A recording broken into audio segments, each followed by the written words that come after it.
Good afternoon and welcome to our first meeting of April. We appreciate everybody in the audience. We have several people in the audience, and hopefully we have some folks watching us on Electric City Television. Our invocation and out will be given by Councilman Tony Stewart in respects to the flags. I will lead us in respects to the flags. Please rise. Let us pray. Our most gracious Heavenly Father, we come before you today to give you thanks, honor, and praise. You are worthy of all this praise. You are the source of all that is good that is achieved in this city. You are the source of all of our blessings. We thank you for every gift that you have ever given us and to this city. We thank you for the opportunity to come and gather today at this meeting, and we ask for your hand of blessing on this meeting. We ask that you would guide and direct our meetings so that it is full of wisdom, productivity, and respect for one another. Finally, we thank you for helping us to accomplish all of our work and all of our goals this day and every day. All these things we ask in Christ's name. Amen. Amen. Amen. I pledge allegiance to the flag of the United States of America and to the republic for which it stands, one nation, under God, indivisible, with liberty and justice for all.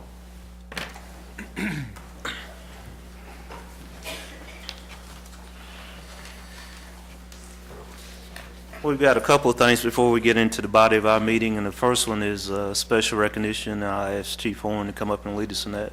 Chief? Thank you, Mayor and members of council. We have a couple of items on the agenda tonight. We're trying to catch up on our life-saving awards a little bit. I'd like to call up Lieutenant Paul McGaha, Sergeant Ryan Herring, Engineer Reese Alexander, Engineer J.P. Poore, Firefighter Nathan Hendrix, and Firefighter John Olive. We have two separate awards tonight, but this is the same shift and the same station as getting both the awards, so we're going to do them all at one time. Before I get started, Paul, do you have anybody in the audience? Ryan, anybody in the audience you want to run out? Mother and wife, mother. Reese? Father and wife. John and Nate. Okay, a little history on the incidents, and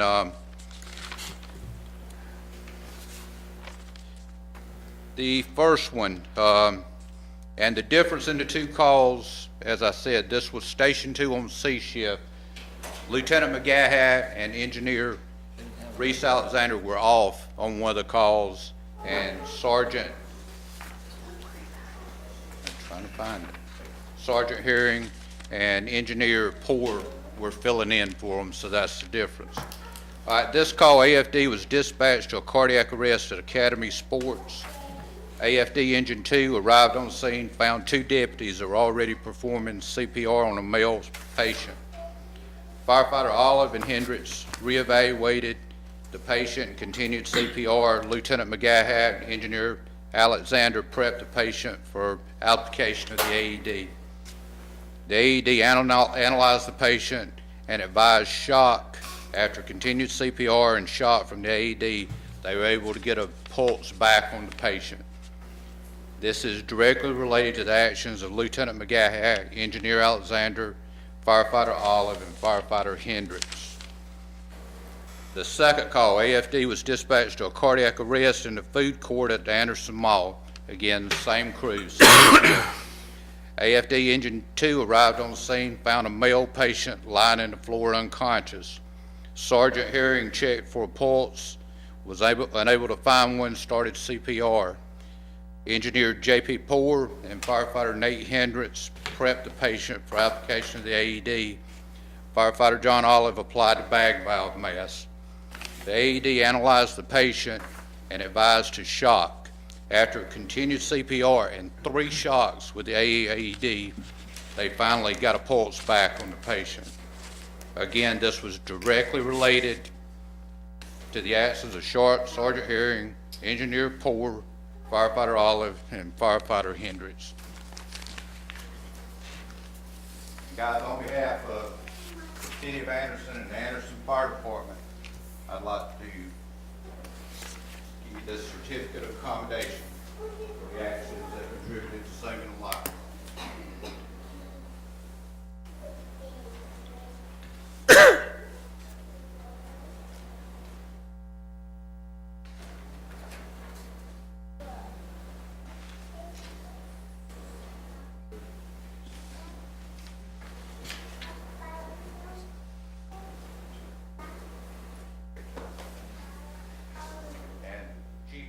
Will pin on their ribbons will remain on their Class A uniforms from this day forward.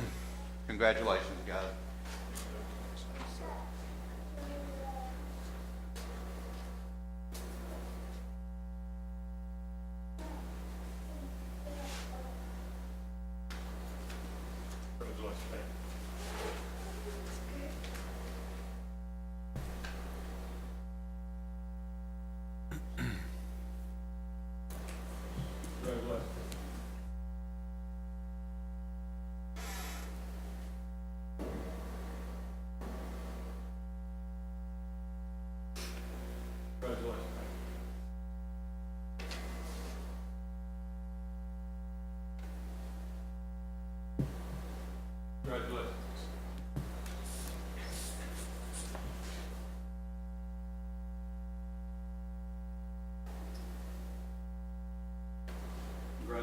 Thanks.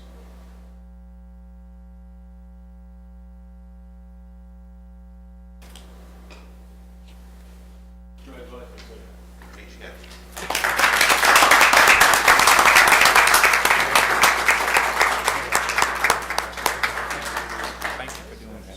Thank you. Appreciate you. Great job. Thank you so much. Congratulations on a great Appreciate it so job. very much. Congratulations for a great job. Congratulations for a great job. Congratulations for a great job. Congratulations for a great job. Good job. Good job.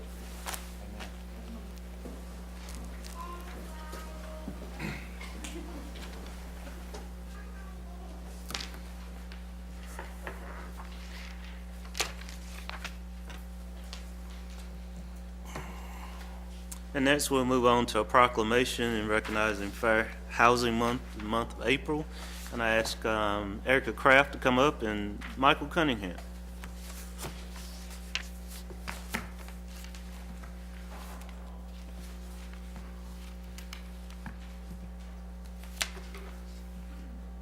Yeah, please. All right, well, first, on behalf of the Community Housing Resource Board of Anderson, we'd like to thank the City of Anderson for their longstanding support of fair housing and housing issues. You all know this, but I want to let you know that housing is such an important component of any community. And during my day job, I work for our local hospital system, AMED Health, and housing, we're finding, is a very critical component of a healthy community as well. And so today, we would like to have the mayor read for the official record a proclamation recognizing April as Fair Housing Month, or if appropriate, I'll be happy to do that as well. So, but again, as he's coming forward, we just want to take this opportunity as the Community Housing Resource Board and as members of the community to thank the City of Anderson for their longstanding support of housing and housing-related issues, and to ask for their agreement to proclaim April as Fair Housing Month in the City of Anderson. Thank you, sir. Appreciate it. We appreciate the work you do. We appreciate the work that Erica does. And the proclamation reads, whereas the month of April is recognized throughout the United States of America as Fair Housing Month, and whereas Title 8, of the Civil Rights, Title 8 of the Civil Rights Act of 1968, as amended, set forth the national policy of fair housing without regards to race, color, national origin, religion, sex, family status, or disability. And whereas housing is a critical component of family and community health and stability, and whereas both state and federal offices of the Department of Housing and Urban Development continue their efforts to promote and educate as many citizens as possible about every person's right to enjoy equal opportunity in housing, ensuring that all Americans have the opportunity to achieve the American dream of home ownership.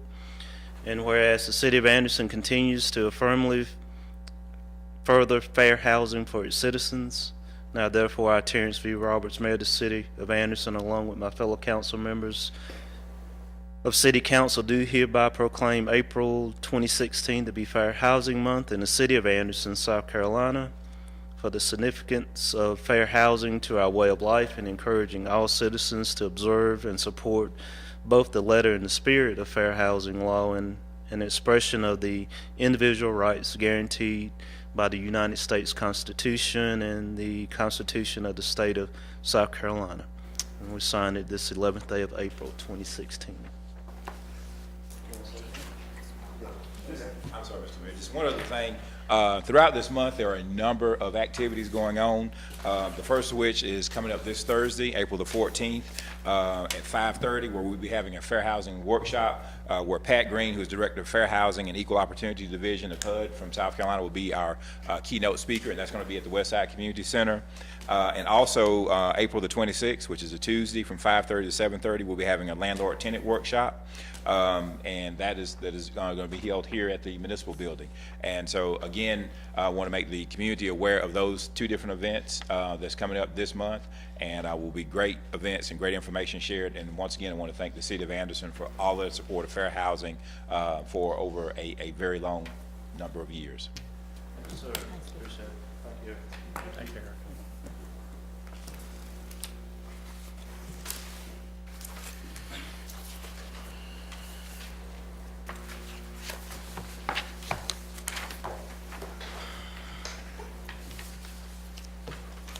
The minutes of our March 28th meeting have been distributed. Are there any corrections or additions to the minutes? Make a motion that we accept them as presented. Second. First by Mr. Stewart, a second by Mr. Lockridge. All those in favor say aye. Aye. Opposed? The minutes of March 28th stand unanimously. We have 3 items of old business. And those items, the first item is request second and third reading of Ordinance 16-05, providing for the sale and issuance of water and sewer system refunding revenue bonds. Ms. McConnell? Thank you, Mr. Mayor.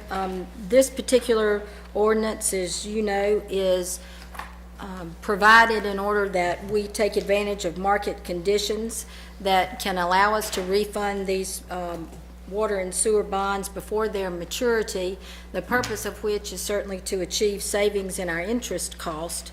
The estimate, and it's probably a little better today, but our estimated annual savings would be roughly between $120,000 and $140,000, depending upon exactly when those bonds are sold.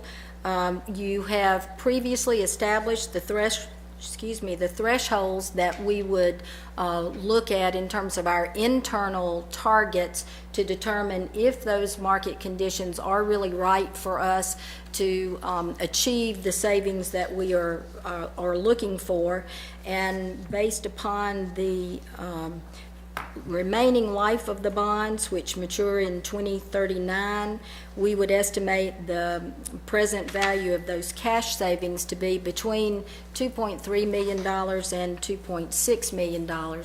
So we certainly think the time was right for us to assess this with all of our counsel and determine if in fact this was the right time, and this particular ordinance gives you that authority to make that decision, and for the staff, based upon the thresholds that you set, to determine when that timing is right.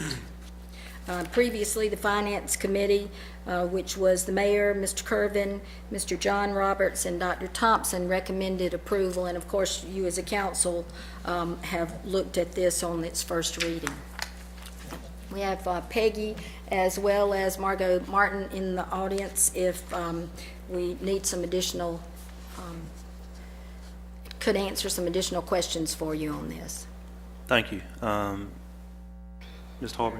I'd like to recuse myself from, or abstain from voting on this, because there is a possibility the firm I work for might, down the road, purchase some of these bonds. Great. Let the record be noted that Mr. Harvin has abstained from voting because of those reasons.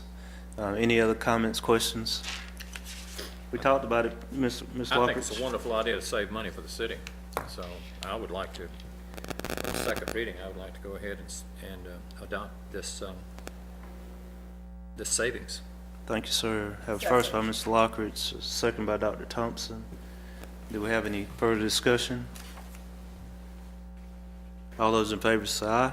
Aye. Opposed? It passes unanimously on the second reading. Make a motion that we approve it on third and final reading. Have a first by Mr. Stewart, Second. second by Mr. John Roberts. All those in favor say aye. Aye. Opposed? It passes unanimously. As we pass this around, Mr. Mayor, please note that there are 4 copies for your signature. Thank you.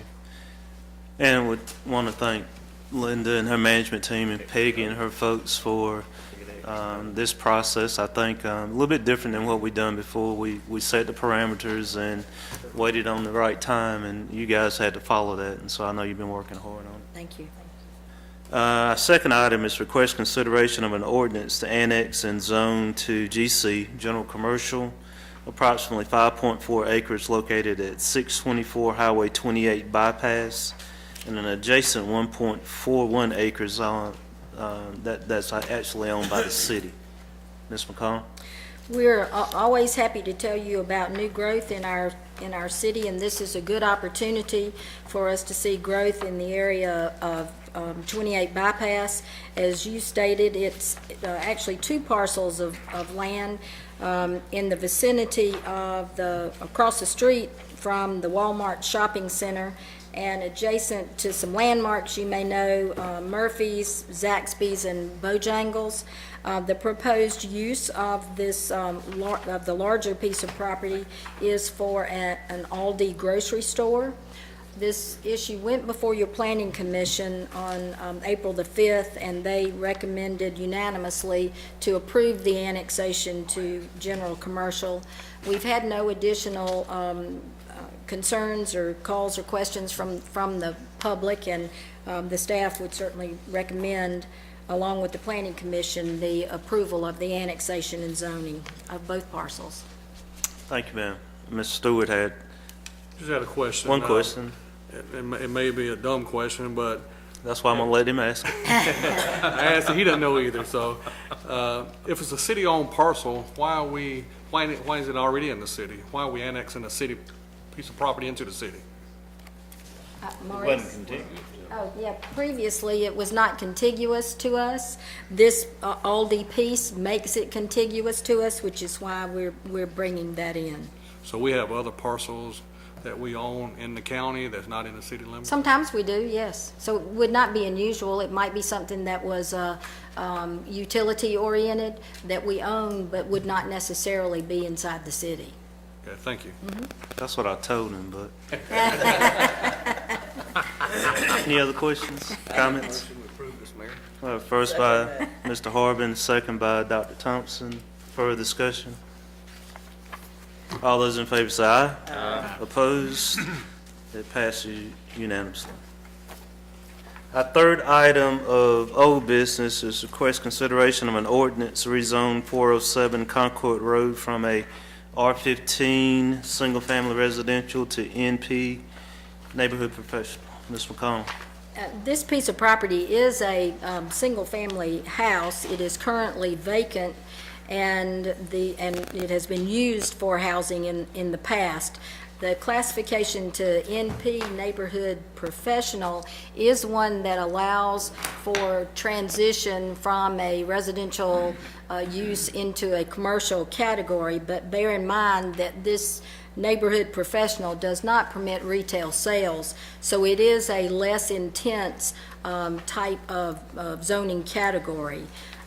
In the property next door at 405 Concord Road was rezoned previously to neighborhood professional, and the proposed use for this parcel is as a massage therapy office.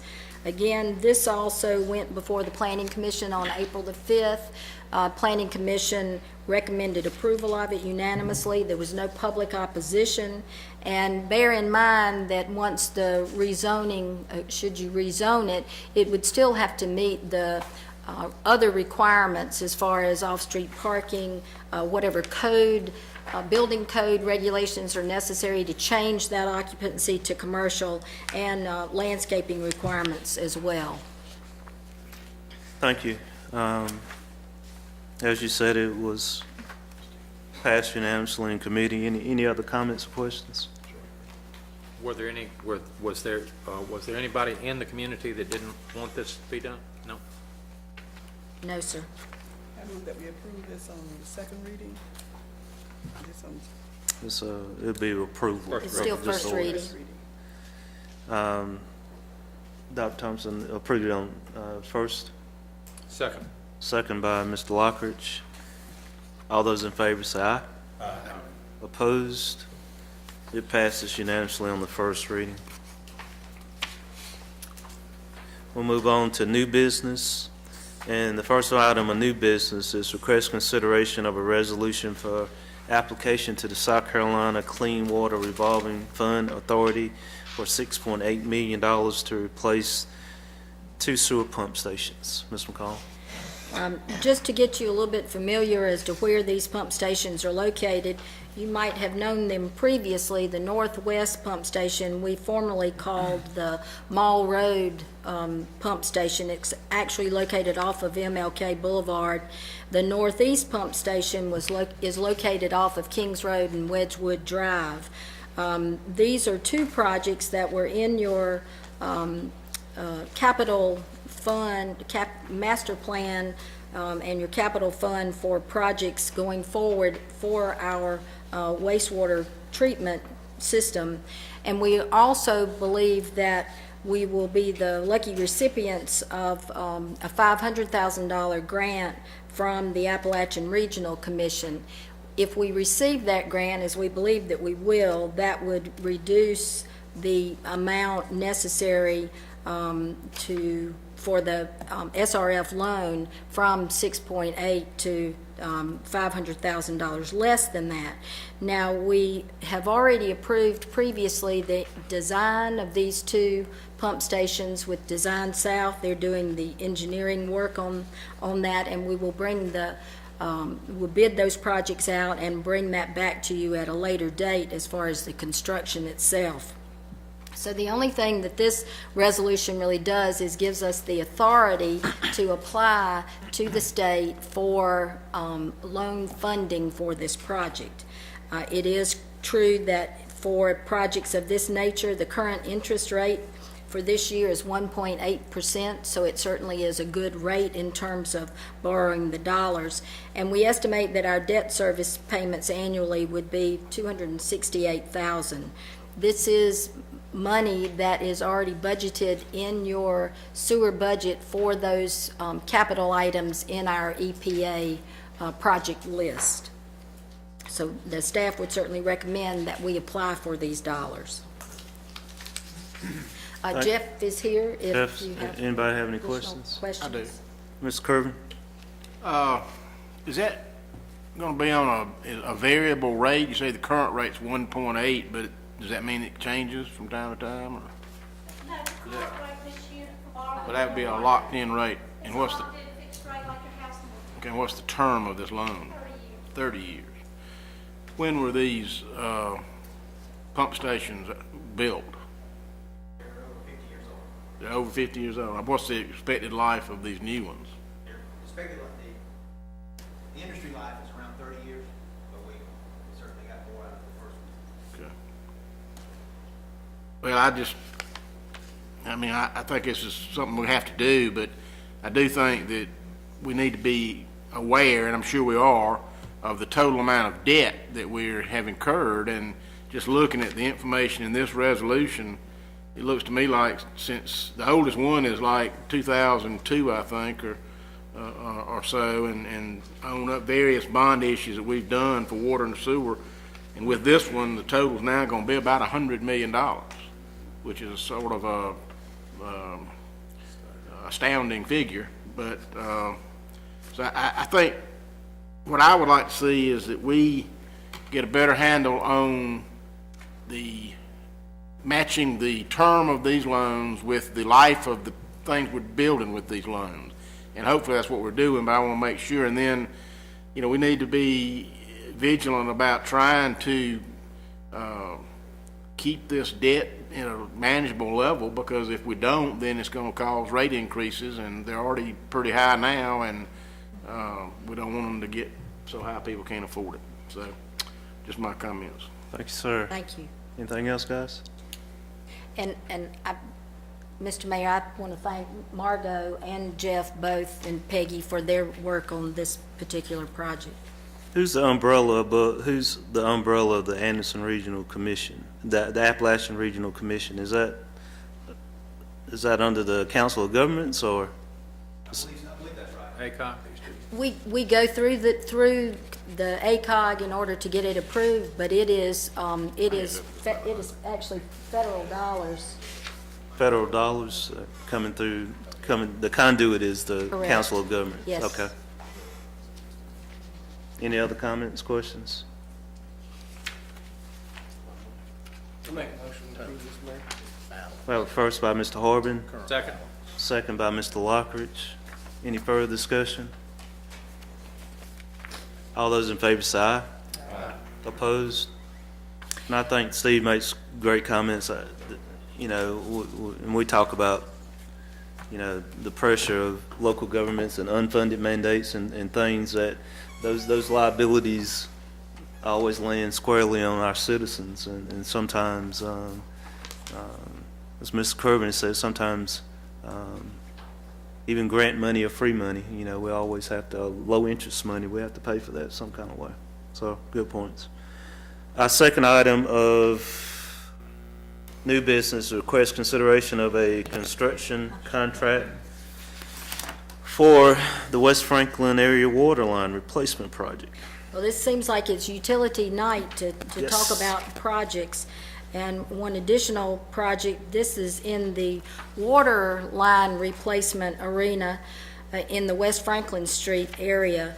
As you know, we've done an awful lot over the last few years to make improvements to various sections of our water system.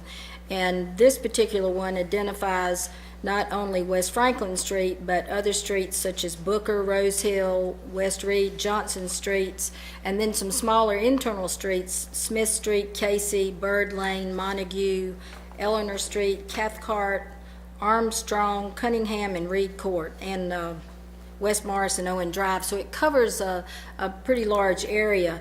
That's more than almost 15,000 linear feet of pipe. We did bid this project out. We received 3 bids. One was J&M Construction from Anderson. Theirs was the low bid at $1.6 million. Payne, McGinn, Cummins out of Travelers Rest, theirs was $1.8 million, and Moorhead Construction out of Belton at $1.9 million.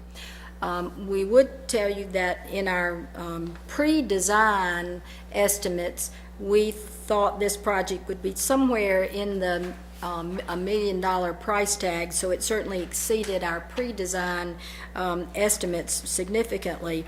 Part of that is due to the fact that the design of the water line being in the within the street itself necessitates a lot of repaving, milling and repaving, which help drive that cost up.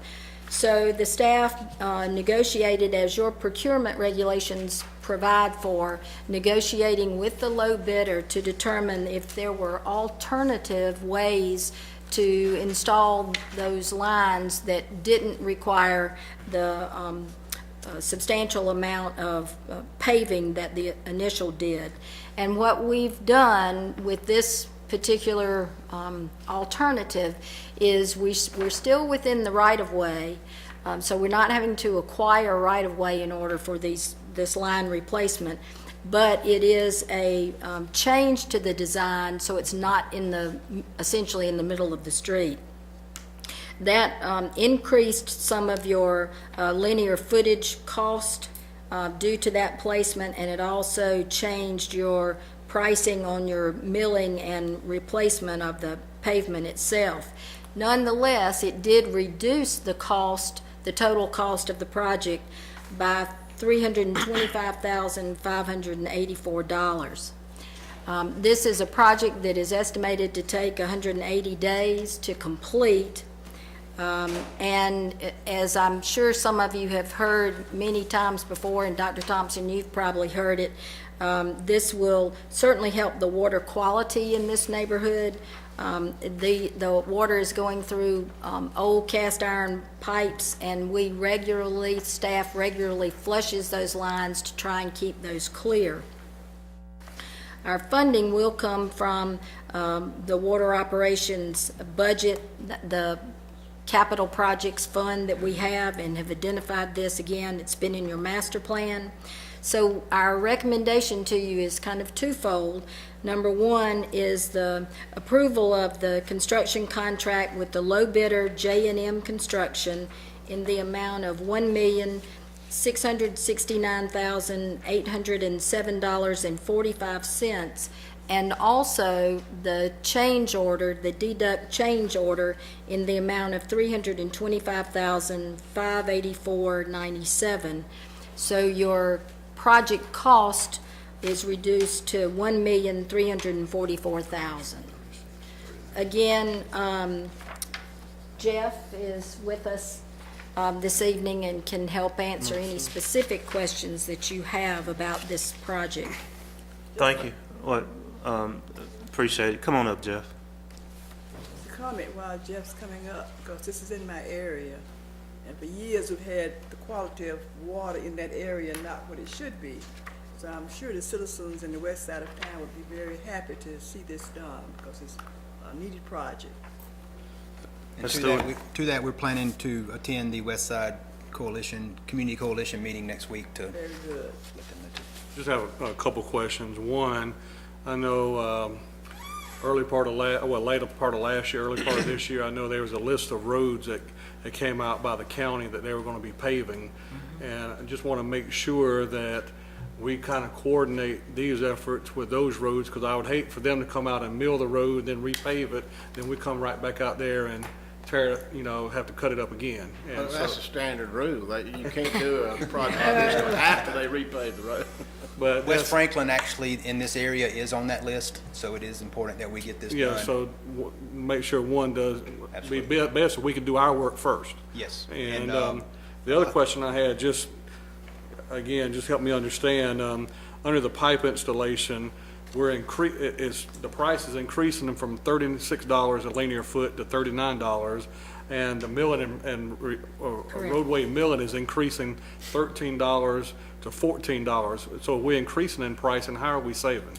We, in the paving, the majority of that is we're decreasing the quantity of the paving. That's the huge savings. But they increased their per square footage, but Yes. decreased the amount of roadway that they're paving. We decreased the square yardage of pavement, which even with the increase in the cost of unit cost, the total cost went down. Well, is that because the location has changed from in the road to, say, alongside the road? Is that part of the reason for that? The decrease in the quantity but the unit cost went up because of the amount of time it's going to take for him to relocate to different areas where he thought he could just. But they'll be putting the pipes, say, outside of the paved roadway. Right. In as many places as possible, so they don't have to go back and repave. Yes. And therefore, they save that paving. Yes. That's correct. But I guess my question is, if you got a piece of pipe and it costs $36 to install that piece of pipe, whether you put it here or where you put it there, why would that pipe that pipe increase? It doesn't. I don't understand that. It's the placement of the dirt once they get it out of the trench and getting that dirt cleaned up. It's going to have to be put in the road and cleaned So it's up not that only water the line. pipe, it's the labor It's that the gets actual Correct. labor. associated with All right, with the material. The contractor anticipates having an additional person on site to do that. Okay. And I just wanted one more, sort of clarify. My recollection is, and my understanding is that every year we have within our budget for the sewer and water, we have money in the budget to do projects of one kind or another. That's right. And that we go through and identify the projects that are most needed each year, and then that's what we use that money for. And this is in that category. That's correct. So it's not like a surprise or anything. Not a surprise. Thank you. Okay. Got a question, please. Mr. Roberts, go ahead. With the So with our procurement code, you worked with the low bidder to achieve this price? Yes.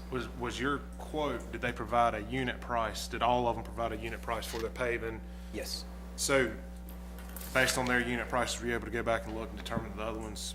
There was Yes. no way they would? Yes. The actual cost, even with the increase of the low bidders, unit cost per foot of pipe, they were still lower than the second low bidder.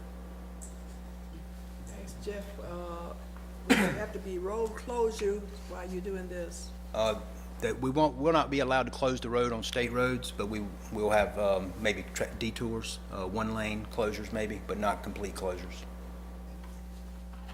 Mr. Mayor, just a quick question, and when we came up with $1 million and the lowest bid was 1.6, was there any kind of reasoning why we were 60% off maybe on our estimate other than the road? I mean, it was in the road to begin with. How do we internally come up with that estimate, or? Yes, I internally came up with that estimate, and we did not anticipate that much. The cost of the paving and the amount of the paving. Originally, there was, in the original bid of the low bidder, there was over $750,000 worth of asphalt work. So a lot of asphalt. With that, Mayor, I'd make a motion to approve this. First by Mr. Harbin, second by Dr. Thompson. If I could ask one more question. Mr. Kirby? You know, I've seen work done in other areas where they would go in and put in new pipes and so forth, and they'd come in and call it repaving, but they really just repaved about a 3-foot section in the road, and it was a disaster. Right. And ultimately, we've had to go back and repave the entire street. So I just want to make sure that the adjustments that have been made in the paving aren't going to result in that type of an approach in this project. You are correct. You are correct. Okay. So actually, some of these streets, particularly West Franklin, is on the paving list anyway. That's To be correct. paved. So it should be the entire street, not just a little sliver of the street being paved. Well, Ms. Roberts? I was just gonna say, in all actuality, if we get in there before they do, then we ought to get some money back, because we wouldn't have to repave West Franklin Street. We'll be in there before they State do, and repaving the cuts in Franklin Street are patches until the state comes in and does their work to repave. So those will be patches until the state comes in to do their work. But we'll revisit the whole paving list and circulate for you what streets are on that paving list besides West Franklin, if any. And perhaps there are opportunities for us to look at some additional paving throughout this project. But we will report back to you on that. But we do know that West Franklin is one of the primary streets that's certainly impacted the most by this, and also on the paving list. Why couldn't we have a conversation with whoever, the county or the state or whoever's going to do the repaving, and try to coordinate the timing of our finishing the work on that street and them coming in right behind us to do the repaving? Jeff has done Then we some. wouldn't have to do all this patching work, and we might save some money. Jeff has done some of that. I think part of the issue is that when they actually contract when the state actually issues their contract for the paving. So we will do our best to get that point across and perhaps save both of us some time and dollars along the way. Any other discussion? All those in favor say aye. Aye. Opposed? Passes unanimously. Thank you. Thank you. The last item of new business is request consideration of an ordinance to amend the sewer use ordinance. Ms. McCollum? I know you've heard, we've talked a lot about, of course, we've talked a lot about utilities tonight in total, but we've certainly talked a lot in the past through your various committee work about what we call the FOG requirements. And we'll do our best tonight to tell you, certainly for our viewing public too, to tell you what that means and how this proposed ordinance is really impacting our community and how we're addressing it. To go back just a little bit on the background, In 2014, we, the city, entered with EPA an administrative order of consent, and that consent agreement identified a number of items that we are required to do to comprehensively assess our sewer system and to eventually rehab our entire sewer system. So some of that, like the pump stations you heard tonight, are part of going through those elements, capital project elements, that the EPA is requiring of us. In this administrative order of consent, that major purpose of that was aimed at regulations that eliminate sanitary sewer overflows. Of course, there are a lot of reasons why you have sanitary sewer overflows, but one of those main reasons is FOG, and FOG stands for fats, oils, and grease that get into our system. Certainly that is anything that's associated with prepared foods, so this does impact restaurants or food service establishments, as they are one of the largest contributors toward fats, oils, and grease. There's a little bit of terminology that you'll recognize.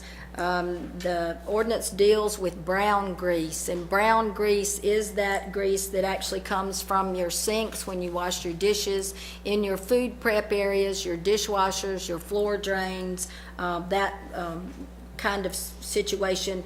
It's not the yellow grease that we're accustomed to from actually frying foods, and the type of grease that is disposed of and perhaps used for collection and recycle.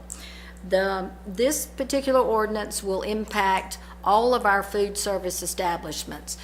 There are virtually 295, I believe at last count, food service establishments that are on our sewer system. That is restaurants that are both inside the city and outside the city limits, but all of which are on our sewer system. So this can range from delis and coffee shops to your full-service restaurants to institutional uses like hospitals, schools, jails. The ordinance itself, this is in your backup, the ordinance itself has 12 key components. And I'm not going to read all of them to you, but it gives us the authority to control that discharge, that FOG discharge that comes to our system. It spells out what kinds of devices, and when we talk about devices, we're talking about devices that may be as small as a container that's under the sink, or it may be a larger tank that is underground and outside of the restaurant. It also talks about the design of those fog control devices and how you operate and maintain it, and what kind of standards and record keeping that you have.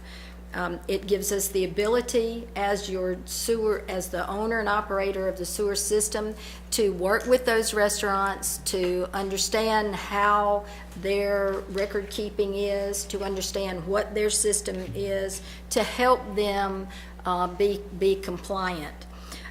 It also includes a public education program. It identifies we will have to identify a specific staff person who will perform these inspections and talk to each of the restaurants throughout the year and ensure that we know how they're handling their waste that certainly comes down to us. There are a couple of things that I think are really important as we've gone through this.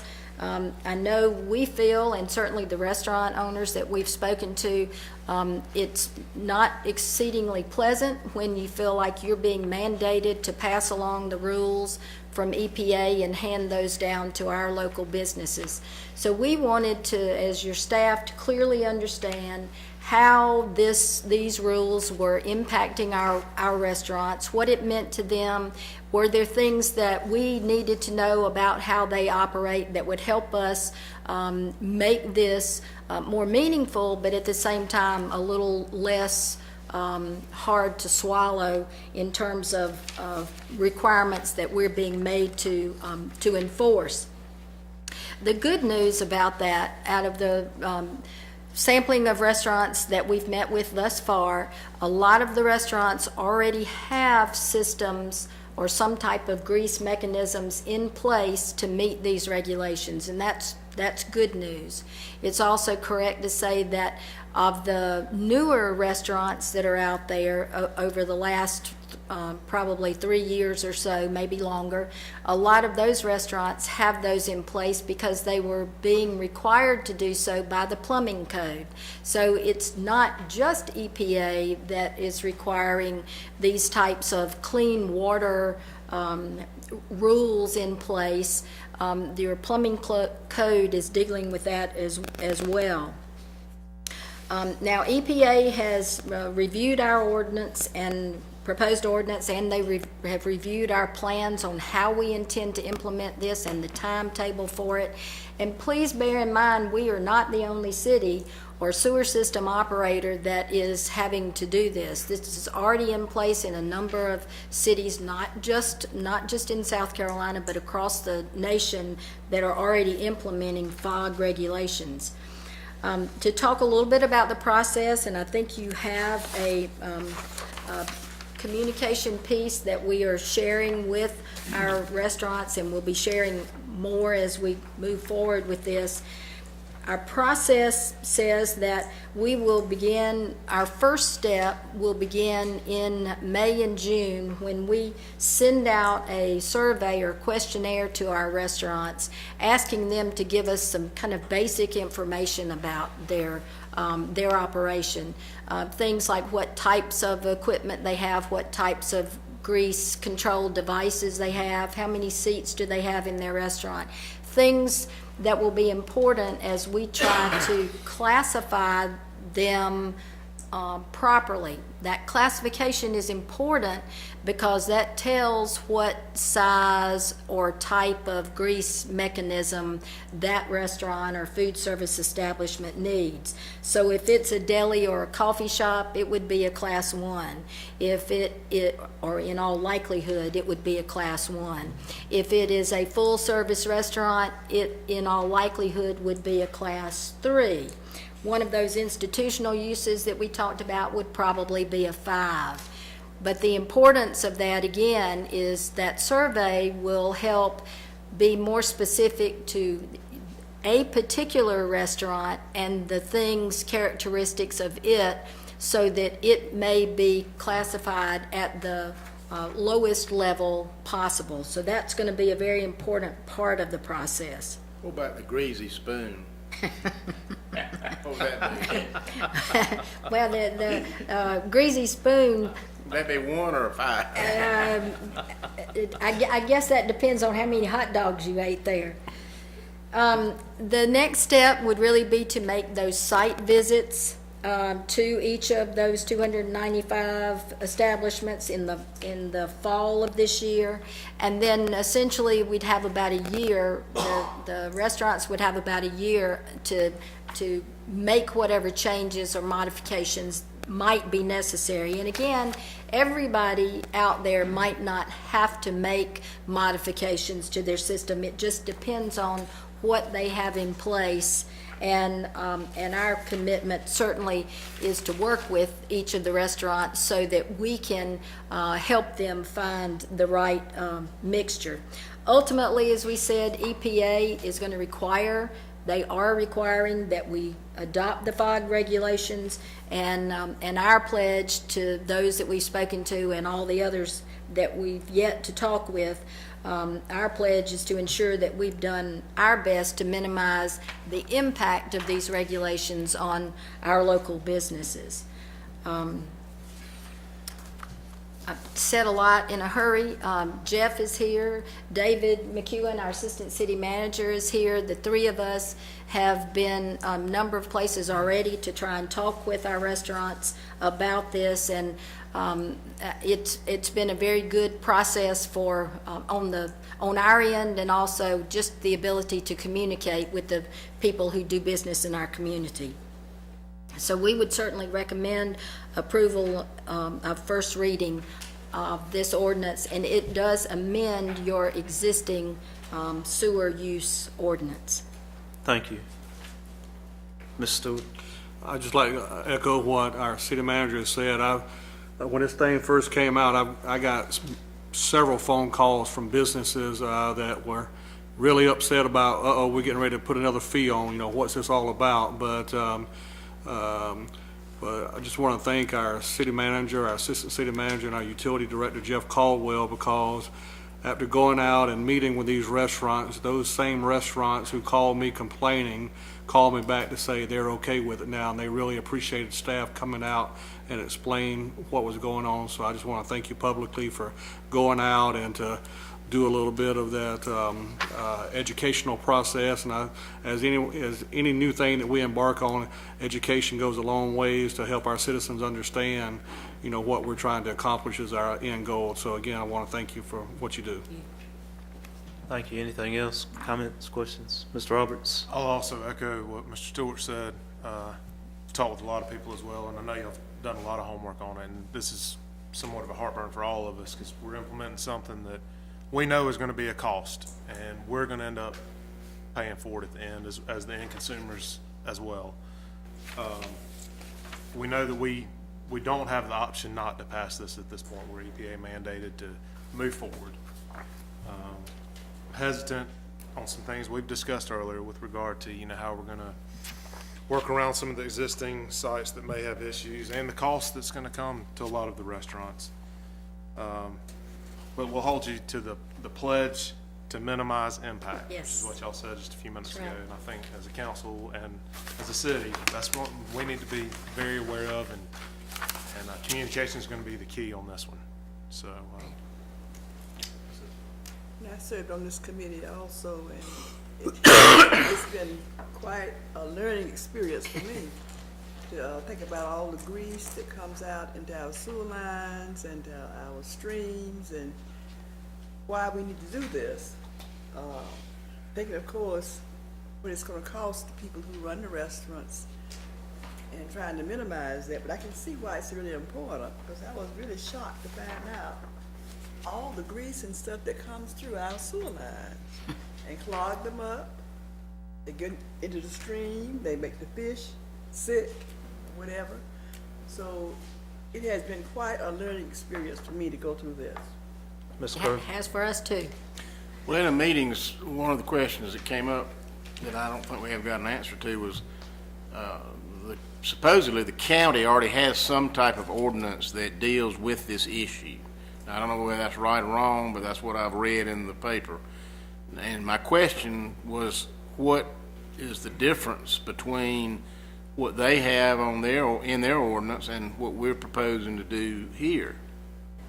Because let's face it, that is an important issue from the city's standpoint, because we're competing with other locations for businesses to come into our city, and if it's onerous for them to do so, then we're going to be at a disadvantage. So, and then I'll have one other thing after that. Well, we would answer that question by agreeing that yes, the county does have regulations in place. This ordinance also, just like your existing sewer use ordinance, has the provision in there where the playing field remains level. So these regulations can also apply. Make sure I'm saying this right. These regulations will also apply not only to, they would apply to anybody who is discharging into our system, our treatment facility. So to answer that another way is, yes, even though the county has regulations in place, we, by virtue of this ordinance, can reinforce that adoption of the same regulations that we're governed by. Say that right? Not agreement with the county. We have the sewer county. Yeah, but I mean, that will only apply to the sewer that goes into our system. The county has other sewer treatment facilities that we don't have any part of. They do, and we have had some conversations about that. I think all of the sewer users, not sewer users, but all of the treatment other treatment plants that are out there understand that this is coming their way, and they really are kind of looking at us in some aspect to get this word out there and begin to pave the way so that this becomes, it is going to be the way of, I've lost Jeff, the way of operating. So I don't think that that unlevel playing field is going to be there very long, Steve. Seems like that puts us in a position of being the bad guy. Well, I mean, it does, as John said, it does the regulations themselves gives us a heartburn, but I think that we are simply the first ones who are having to go down that path in our locale right here, and that is part of the heartburn. Well, has there been any exploration or questions asked about the possibility of some type of grandfather provision for these businesses that have been in existence for some period of time, years, some X number of years perhaps, that should not be forced to go bankrupt to comply with this law? Not that we know of. What we have found is EPA has not approved ordinances with grandfathering clauses in them. So it was not, grandfathering was not allowed. It was. So we might as well just turn over our sewer operations to the federal government. Well, but now one thing that I would tell you, and I think this is kind of a little bit like the fear of the unknown. The first step in this process is those surveys or questionnaires. So to some degree, out of those 295 establishments that are out there, we don't know what they have or don't have. And I think it is, yes, we're to some degree making an assumption that if you're an older restaurant, you may have nothing.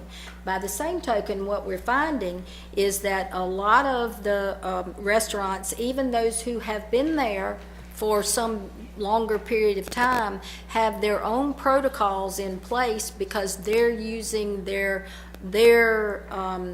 internal regulations as good housekeeping.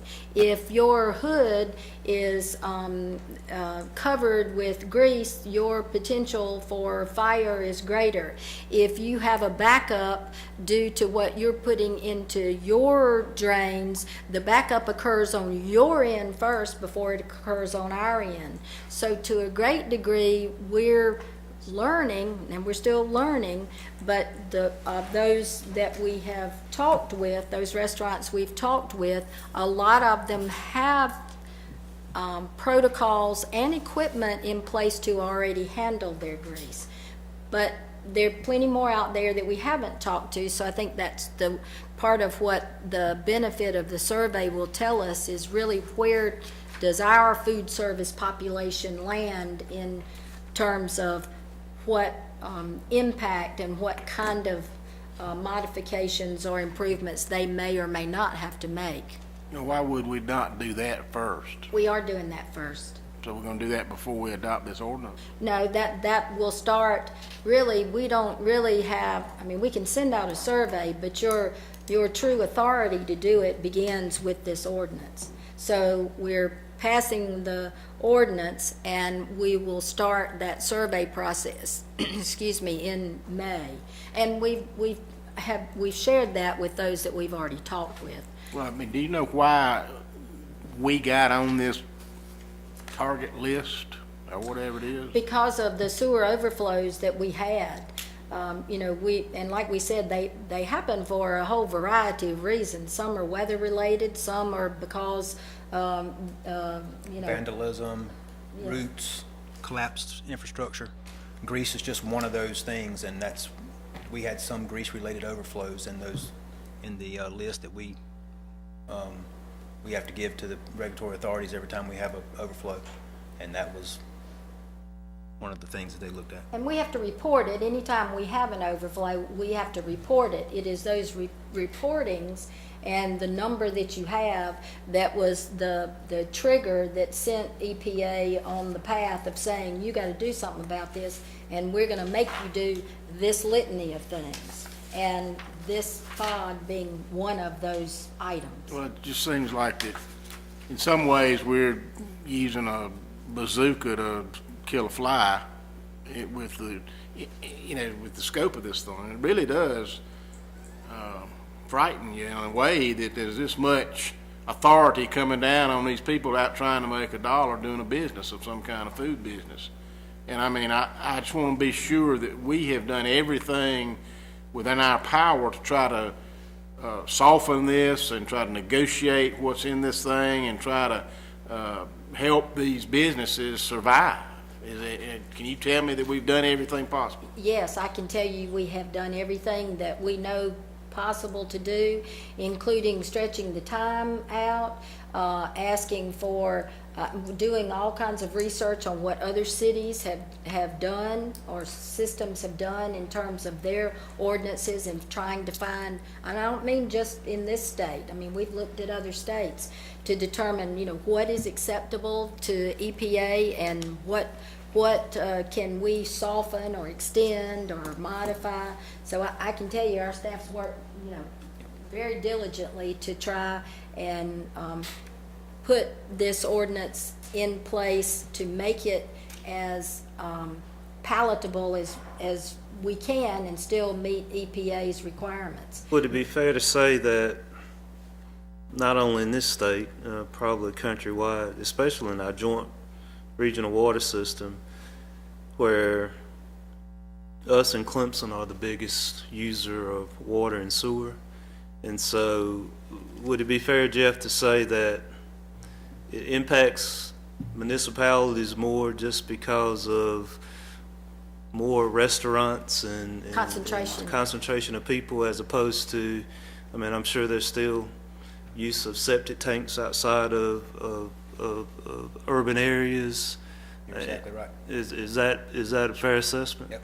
Just growth over time into infrastructure that has not been expanded probably to keep up with that growth over time, and just the additional flows that come in.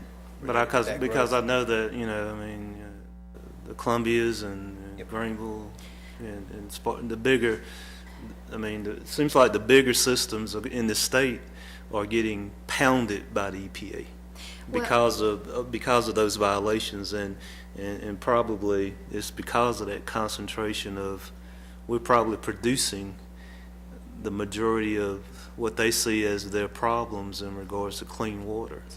Well, and two, bear in mind, the one thing that bears repeating is that the plumbing code already had, if you're a restaurant, if you're a new restaurant, you're building a new restaurant, the plumbing code, before we ever talked about fog at all, the plumbing code was going to require you to have some type of grease interceptor, and based upon your size of your establishment, you were going to have to meet certain requirements in the plumbing code for handling your grease. So new restaurant construction, we see a pretty fair bit of it in our little corner of the woods here, so it's not, that part in and of itself is not brand new. Now that doesn't mean there's not going to be hardship placed on some of our restaurants, and that's where the survey comes into place, and we're learning more about our particular restaurants and how this impacts them comes into place. So we don't know everything that there is to know at this juncture, other than we're being mandated to do this, and we're going to try to make it as palatable and work with our restaurants. At least we have the ability to go talk to our restaurants and understand more about them than having somebody from, EPA in Washington come and beat on their door. Well, let me ask this. You mentioned that the genesis of all this is the number of overflows we've had, and you said that the fog is one cause of that among many. Well, my question then becomes, this is a pretty intrusive and extensive program to address one of those elements. So what do you foresee as the next one and the next one after that will have to be implemented that will have impact on these type businesses or others? Would it be fair to assume that there will be additional mandates that'll come down? Mr. Kerr, and the council, if I could answer a few of those questions. coming from another municipality that has been through this, and actually a smaller utility in a rural setting where you actually see less of a concentration. What you see happening across the nation is you're having these sewer overflows that are taking place for various reasons. And every time you have one of those, you're actually violating the Clean Water Act. So EPA looks at those. We have a reporting mechanism that we send into EPA and DHEC on those.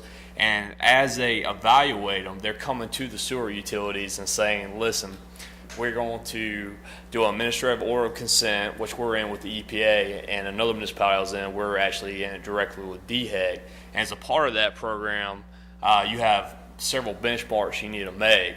You know, we were talking earlier about the sewer pump stations. That's part of the actual EPA program as well, that they recognize equipment malfunctions lead to sewer overflows, which ultimately, when you have overflow, ends up in the waters of our state.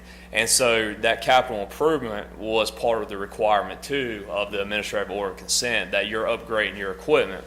Secondly, the fats, oils, and greases, they recognize as a major problem within the sewer transmission system, and that's where your main blockages come from. You do have equipment failure from that. So they recognize that and trying to put in preventative measures to eliminate that from the system to ultimately lead to less sewer overflows and not violating the Clean Water Act.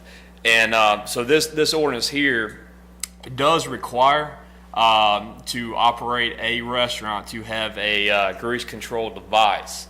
However, kind of going back to your question, what type of device for the different type of businesses will vary, and there's 5 different tiers for that, and there's 5 different sizes of devices based on those tiers. And so when you look into that, and there's actually an exception as well, that say it's a tier 3 business that requires a certain size, but because of the engineering constraints of their location, the building, and that type of thing, we may have to go to a different sizing requirement, but cleaned out more frequently.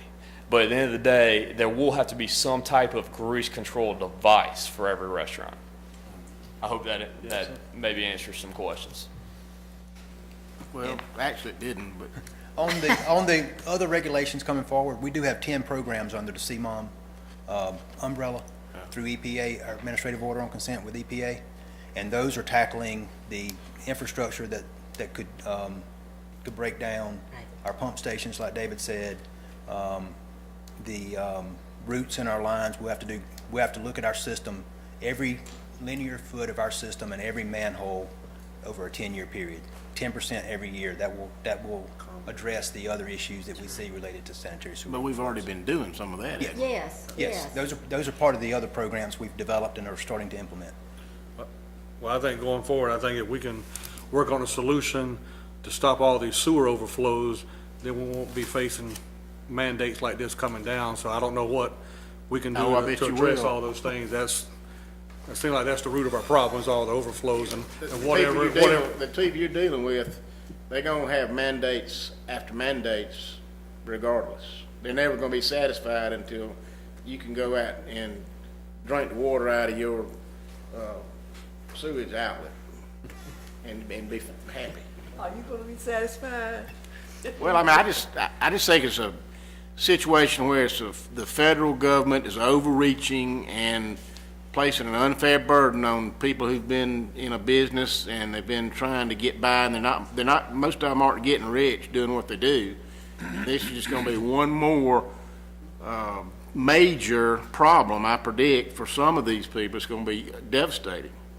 And it concerns me. Mr. Mayor, Ms. Love. speaking of that, does anyone have any kind of estimate of what it would cost a restaurant to put one of these systems in?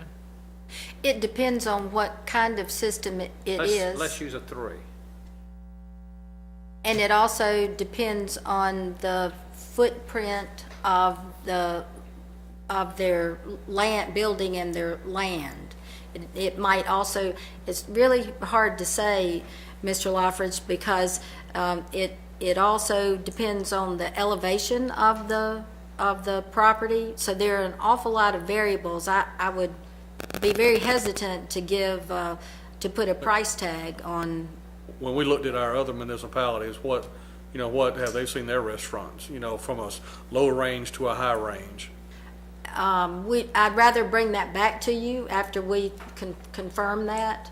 I think it would be really unfair to give a price on that without having some information from our other municipalities and some plumbers who really are much more familiar with that. Well, that's one question we raised in the meetings and Well, we never got an answer. Well, we do have some answers, but I think that they're so variable that it depends on, no, it does depend on what an existing restaurant has in there to start with. I mean, if all you have is an under the sink grease interceptor right now,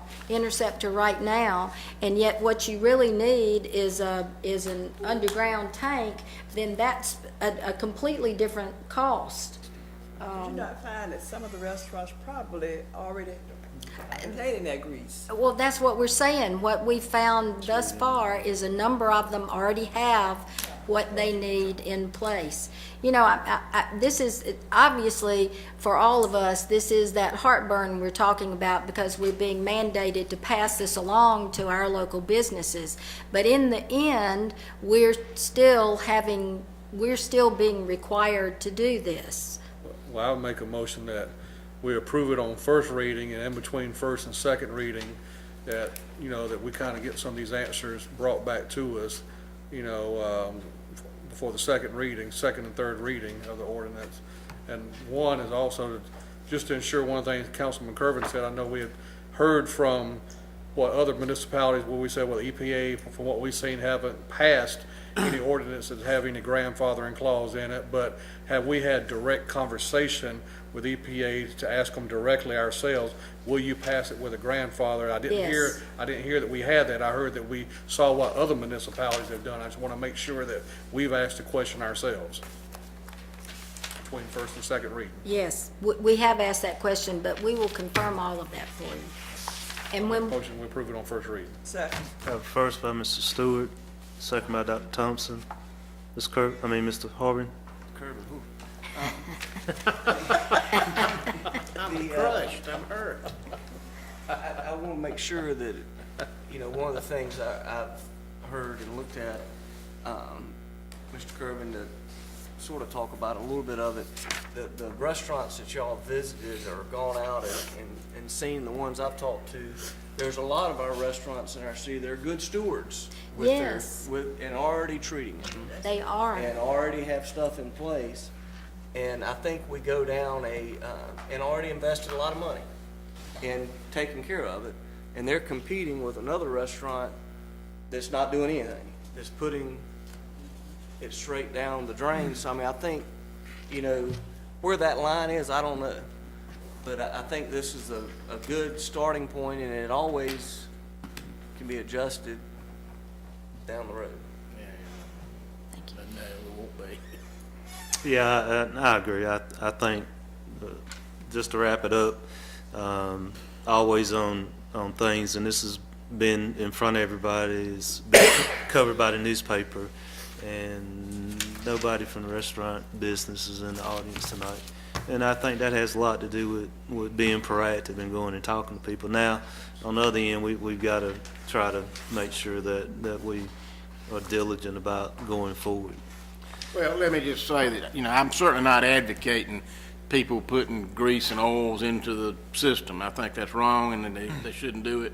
But I am saying that I would think that there's going to be a lot of instances, I think we're going to find that there are other ways that we might could address the problem without the reflex response is going to be, okay, you got to spend $25,000 to put in this, and this type of equipment, and that's your only option. And I just would like to think there was some other ways it could be managed, maybe. And that is the benefit of the survey. And Yes. I totally agree, because at no fault of the business owner, they've been there for 50 years, located in one location. It's no fault of them how they've been doing it. They may be And they may be doing it perfectly fine. They may not even have a problem. But And yet you gonna go in and say, well, you don't have X, Y, Z catch thing, so you gotta spend money. And in our evaluation of that, though, say, they had a 500-gallon tank and it says you need 1,000, we would look at that and say, okay, well, the 500, will it work for them? It obviously may have been already working for them. The frequency of which it needs to be cleaned out is what we may have to address, not that they need a upgrade to the 1,000-gallon tank. So that's part of looking at the tiers, but also there's part of the ordinance that allows you to look at that part of it as well, the frequency of cleaning. Whereas if you have the 1,000-gallon tank in that situation, it'd be cleaned out every 90 days. But if you have the smaller tank, it may need to be cleaned out every 30 days. And those are local decisions. That's why, those are decisions that I'd rather have us making those local decisions than the federal government. They've done Yes. enough. Yes. And But I predict that in just those to make that- situations, ultimately, the EPA will come back and say, no, frequency doesn't count. You gotta have the minimum, you gotta have minimum size equipment, and then frequency is out of the equation because you can't police the frequency. And to answer your question on that, we do have it built in the ordinance already. And so when the EPA approves the ordinance, those will be local decisions. Thank you. All those in favor say aye. Aye. Opposed? No. We have a 7-1 vote. Well, that's 7 approved, 6, 2 of us gone, 6-1. 6-1. It's 6-1. With yes. Mr. Kerwin voting no. Thank you. Thank you, guys. Administrative briefing. In your package, you have our quarterly progress report. Please take time to go over it. It gives you an update on where your staff is on your retreat issues, everything from economic development to neighborhoods and housing and recreation. It also covers your major projects and telling you things that are, might update you on some things that we don't talk about every day, but are actively embarking on as your staff. So if you have any questions, please give us a call and let us know. Thank you. For the calendar, upcoming events for the rest of this month. Tomorrow night, we're happy to say that the Alphabet Streets is having they're re-energizing their community group, and we'll be meeting tomorrow night at 6 p.m. at the Taylor Memorial Pentecostal Holiness Church. That's at 711 Glen Street. On Thursday of this week, the Anderson County Municipal Association meeting is at 7 p.m. in Williamston. The following week, on the 19th, the Westside Community Coalition meets at 4 p.m. at the Westside Community Center. On the 21st, the Southeast Anderson Task Force meets at 5:30 at the Career Campus. And then on the 28th, the Concerned Citizens of the East Side at 5 p.m. at Hope Baptist Church. And rounding out the month, we've got Art on the Town starting on Friday night from 5 to 8 p.m. There will be also a band at Carolina Wren Park from 8 to 11, and this will be our opening of the 2016 Sculpt Tour. Will be the second year of having public sculpture on display throughout our community. So a busy month, and don't forget the block parties on Thursday. That's all we Just have. busy. Spring is sprung. I'd entertain a motion to adjourn. So moved. First by Mr. Stewart, second by Mr. Lockridge. All those in favor say aye. Aye. Opposed? We stand adjourned.